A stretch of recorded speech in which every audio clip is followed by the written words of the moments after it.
Hi everyone! Welcome to Maris Life in Australia. Good morning! Today, I'm craving for some ampalaya. I want some ginisang ampalaya. And so, I decided I want to cook some ampalaya. So, I went to the shop and just bought a small to medium size because ako lang naman ang kakain at saka yung mother ko. So, let's do this. Sometimes when you buy ampalaya, hinog na yung loob niya, no? But sometimes you get one that's green. During my childhood years, guys, hindi ako mahilig kumain ng ampalaya. I don't eat a lot of bitter melon. And then, even all other vegetable, according sa mga magulang ko, no, I'm not really keen or big on eating vegetables. Even my siblings, ayaw din nila, no? At kaya gano'n ang mga bata, no? Ayaw ng mga vegetable when they're young. But I think they're all training as well, you know? Kung matuturuan mo yung mga anak mo kumain ng gulay, ng maaga. So, there you go, guys. I scrape the seeds in the middle. There you go. And then, I will slice this.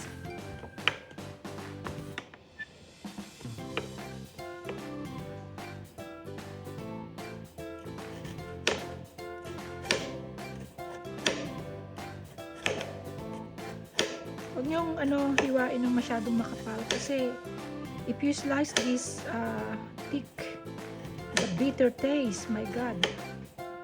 Kaya I always cut it just thinly.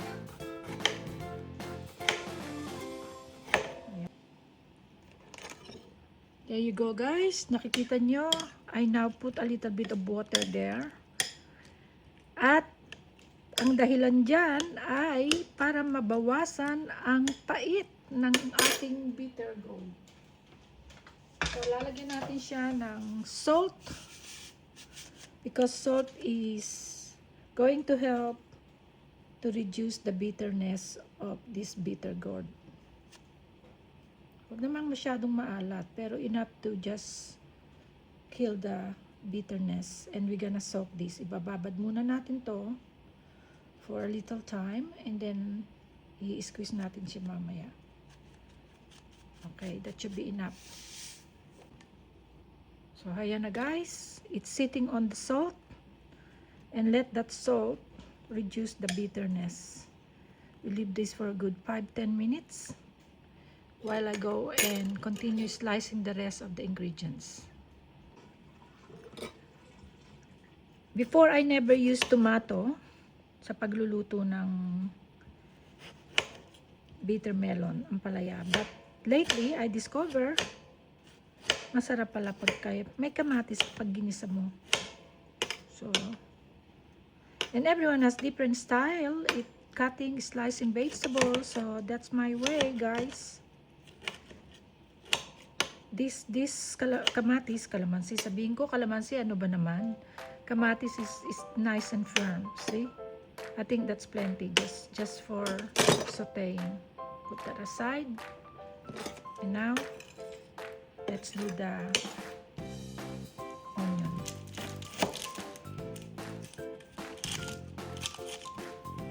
Onion is really a good ingredients to put in any stir fry or cooking, or you know, it gives and it enhances the flavor.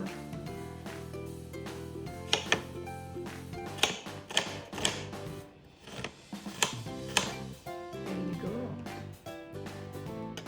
I've run out of fresh garlic, so we're gonna have to use just dried garlic. But when it starts cooking, you won't notice it anyway. There you go, guys. There goes our ingredients. And then later on, we're just gonna have to use some salt, pepper. Believe it or not, guys, ang sikreto ko sa pagluluto ng stir fry na ampalaya ay sugar at patis. It enhances the flavor according to taste. So,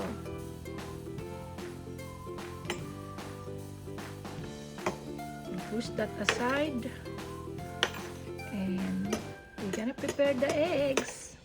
Itong mga itlog ko guys ay galing sa aking chickens sa backyard. Fresh chickens every day. O, kita nyo? Ang mahal pa naman ng mga itlog ngayon sa isang tray. You can pay up to $8 to $10. Ito, fresh from the garden, fresh from the chicken, organic na organic yan. Okay guys, let's start. Wow! Check that, ha? Galing sa aking chicken in my own backyard. Fresh na fresh. Sometimes, kalelay lang ng eggs kinukuha ko. And it's still warm. You can feel it. And also, because we started doing this, you know, having our own chicken and collect our own fresh eggs from the backyard, I also discovered na yung bagong laid na egg pala, sobrang soft ng ng shell. It literally, kapag kinuha mo siya sa nest, magkakrak siya. Dahil press na press nga. So, if you wait for a while, magha-harden. Ganun pala kapag press na press. Oh, meron siyang konting red. And I don't like that. I don't like those reds. But, what can you do? They're from chickens.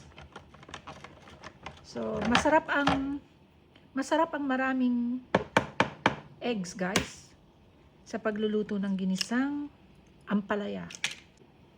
Then, let's beat the eggs, but I wanna get rid of this. I really don't like. Ayaw ko nung may ganyan na red.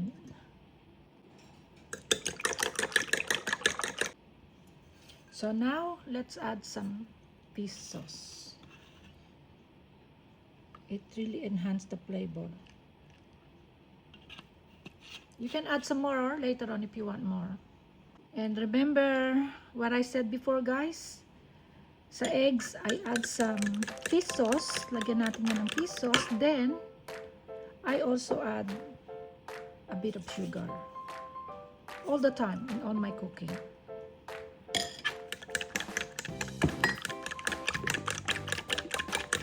Just keep on beating while our ampalaya is soaking. Hi everyone, I'm back. Marie's Life in Australia. So as you can see here, the soaked bitter melon in salt, I already drained. I have to squeeze them like that just to get rid of the bitterness. And now, here it is. Now it's time to cook. Everything is ready. The eggs is ready as well. So let's do this.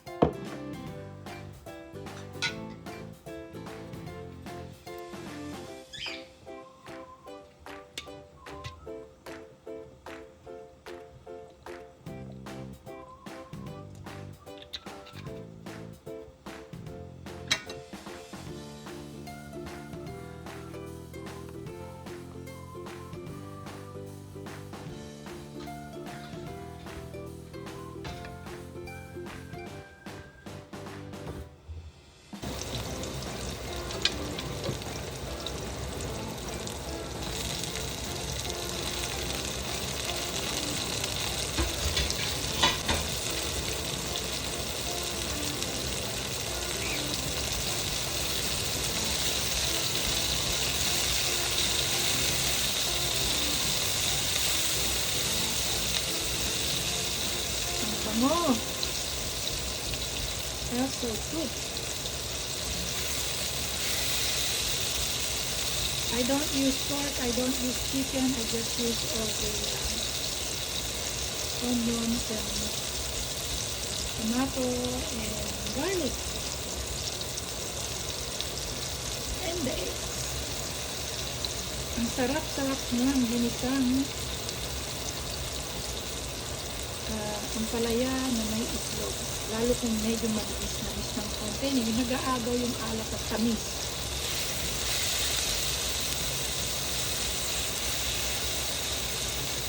I never thought that when I get older, kakain ako nito.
Hi guys! There we go! Mary's Life in Australia. Luto na ang ating ginisang ampalaya.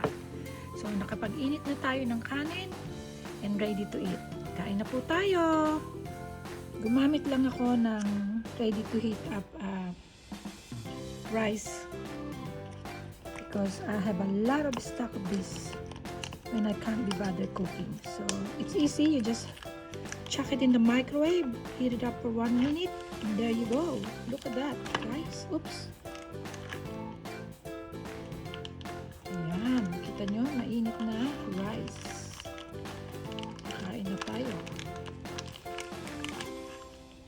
There you go.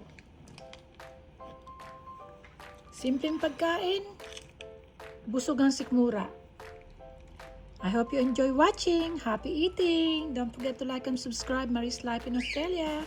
See you next time. Bye! Hi everyone, Maris Life in Australia. Thank you for watching. I hope you enjoy it. Now try and cook it yourself. See you next time.